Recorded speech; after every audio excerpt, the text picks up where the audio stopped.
हम हाथ पकड़ते, हम खुद कुएं में जाते हैं, हालांकि वो गिरा हुआ है, लेकिन हम नीचे जाते हैं तो नीचे गिरने नहीं जाते, हम नीचे उसको उठाने के लिए आते हैं। फर्क दोनों में यही, हम यहाँ पर गिरे हुए हैं, हम भवसागर में गोता खा रहे हैं, लेकिन संत जो होते हैं वो नाम के भंडार होते हैं। इस संसार में वो उतर के आते हैं, भवसागर में गोते खा रहे जीवों को हाथ से पकड़ करके अपने ऊपर निर्देश ले जाने के लिए। तो ऐसे कबीर साहब भी अपने समय में एक बहुत बड़े संत हुए, प्रकट संत इस कलयुग में सबसे पहले संत कबीर साहब। एक बार उनके घर पर इत्तेफाक से उस समय उनके घर पर ज्यादा राशन पानी नहीं था, तो भोजन कैसे कराया जाता। कबीर साहब आए और आकर के जब बैठे अपने घर में, उनकी धर्म पत्नी माता लोई ने जब ये बात कही उनसे, तो उन्होंने कहा आज तो कपड़ा भी नहीं बिका उतना, तो आज तो पैसा भी नहीं आया, तो एक काम करो, जाओ जाकर के किसी दुकान सभी दुकानों वालों ने उनको मना कर दिया। बोले आपकी कमाई का कोई भरोसा नहीं है, पता चला हमने आपको सामान दे दिया, आपका पैसा आया नहीं आया तो हमारा नुकसान हो जाएगा, इसलिए हम आपको नहीं दे सकते। फिर आखिर में एक दुकान पे गए, उस दुकान वाले ने उन्हें सामान देने के लिए तैयार हो गया, लेकिन उसने एक बहुत ही गलत प्रस्ताव रख दिया। उसने कहा सामान मैं आपको दे देता हूँ, लेकिन आपको हमारे पास रात में आना पड़ेगा। माता लोई ने इस बात को बहुत गंभीरता से सुन लेकर के आ गई। आकर के जब भोजन तैयार कर दिया, तैयार करने के बाद फिर जब उनको भोजन करा दिया, सब बड़े संतुष्ट हो गए और सब आशीर्वाद दे करके गए। उसके बाद माता लोई बड़ी चिंतित बैठी हुई थी। कबीर साहब ने कहा क्या बात है, आप इतनी चिंता में क्यों दिख रही हैं। माता लोई ने, कहते हैं ना, बुरी भरी कोटी खरी गुरु आगे सब खोल, जो कुछ तुम्हारे अंदर है गुरु के आगे सब बता दो तो तुम्हारा उपाय हो जाएगा।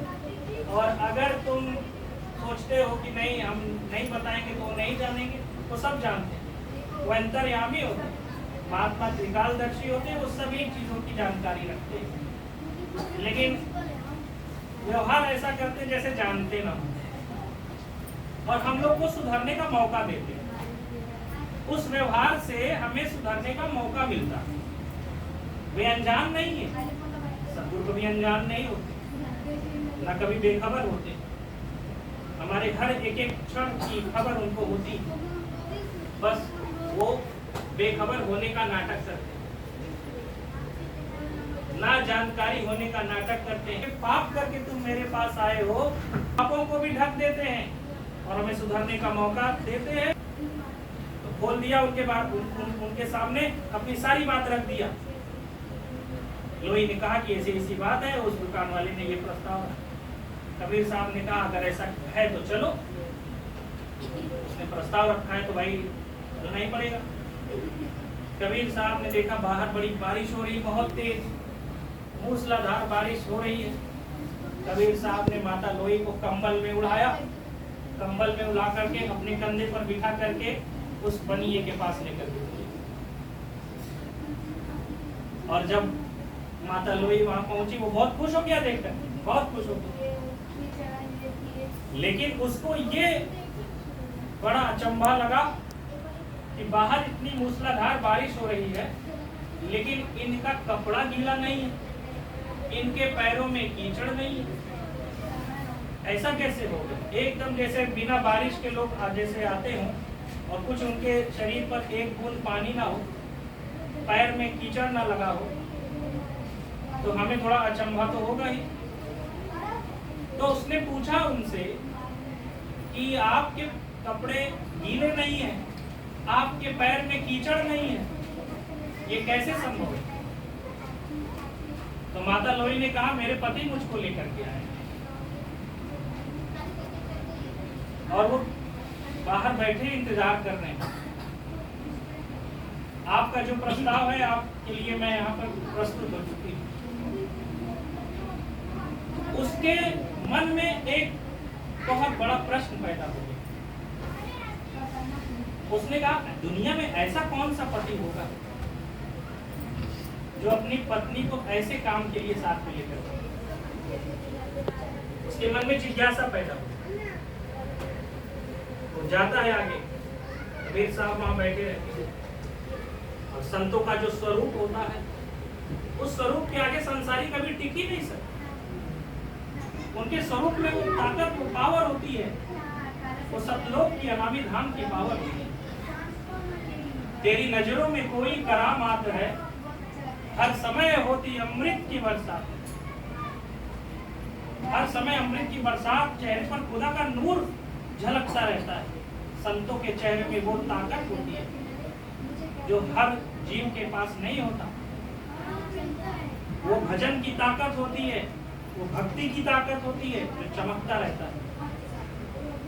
उनका ललाट चमकता रहता है, उनका चेहरा चमकता रहता है, बिना क्रीम पाउडर लगाए हुए चेहरा चमकता है। किस वजह से? वो भगवान की भक्ति का वो फल है, भगवान के भजन का। जब चेहरा उनका देखा भक्ता रह गया और जाकर के उनके चरणों में नतमस्तक हो गया। कहा मुझे क्षमा कर दी, मुझसे बहुत बड़ी भूल हो गई, मैं बहुत बड़ा आपका अपराधी हूँ, मैं क्षमा के लायक तो नहीं हूँ, लेकिन फिर भी आपके चरणों में मैं ये प्रार्थना करता हूँ कि मुझसे जो गलती हो गई है उसकी क्षमा कर दीजिए। कबीर साहब ने उसको उठाया, उसको उठा करके गले से लगा दिया। बोले कोई बात नहीं, इंसान है, गलती हो जाती है, संतों का काम है उस गलती को क्षमा करना और क्षमा करने के बाद उसको सुधरने का मौका देना, और जब वो सुधर जाता है तो वही फिर बाकी लोगों को सुधारना। बाद में प्रेमी भाई बहनों, जब वो कबीर साहब के आश्रम पर जाता था तो जब माता लोही को देखता था तो बड़ा शब्द अपने चेहरे को झुका लेता। कभी उनके सामने वैसा चेहरे में चेहरा मिलाकर के बात नहीं करता। ये प्रताप है संतों का, ये संतों का प्रताप होता है।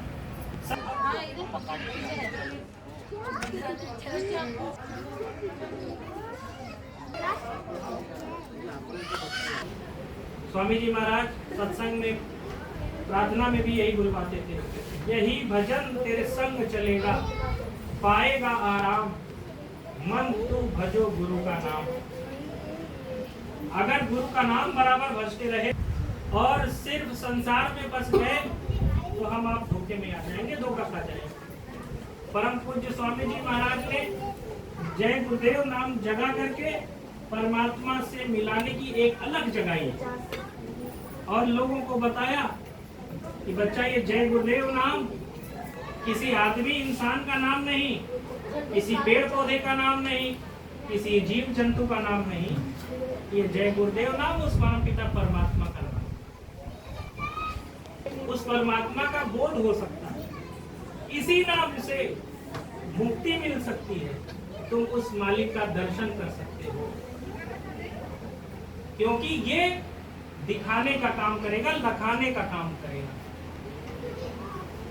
नाम दो प्रकार के, संतों ने दो प्रकार के नामों का वर्णन किया। एक वर्णात्मक नाम का वर्णन किया है और एक ध्वन्यात्मक नाम का वर्णन किया। वर्णात्मक नाम की मदद से ही ध्वन्यात्मक नाम को प्राप्त किया जा सकता है। जो नामदान महात्मा देते हैं, उस नामदान में जो आवाज की पहचान बताते हैं, अलग अलग मंडलों के आवाजों की पहचान बताते हैं, वे आवाज लिखने और पढ़ने में नहीं आ सकते हैं। ऐसे नामों को ध्वन्यात्मक नाम कहा जाता है। ये नाम कभी लिखने और पढ़ने में नहीं आ सकते, ये अनुभव में आ सकते हैं। जैसे हवा हमको लगती है तो हमारे अनुभव में आता है कि भाई ठंडी हवा लग रही है, गर्म लग रहा है, ये हमारे अनुभव में आता है। हम कुछ खाते हैं तो हमारे अनुभव में आता है कि खट्टा है कि मीठा है कि तीखा है, ये हमारे अनुभव में आता है। उसी प्रकार से ध्वन्यात्मक नाम की प्राप्ति असंभव है। और वर्णात्मक नाम क्या है, वो स्वामी जी महाराज ने जगा दिया। वो स्वामी जी महाराज ने जो जगाया वो है जय गुरुदेव। ये जय गुरुदेव नाम वर्णात्मक नाम, और इसी वर्णात्मक नाम से वो ध्वन्यात्मक नाम मिलेगा। आगरा के परम पूज्य स्वामी जी महाराज शिवदयाल जी महाराज, जिनको राधा स्वामी महाराज कहते हैं,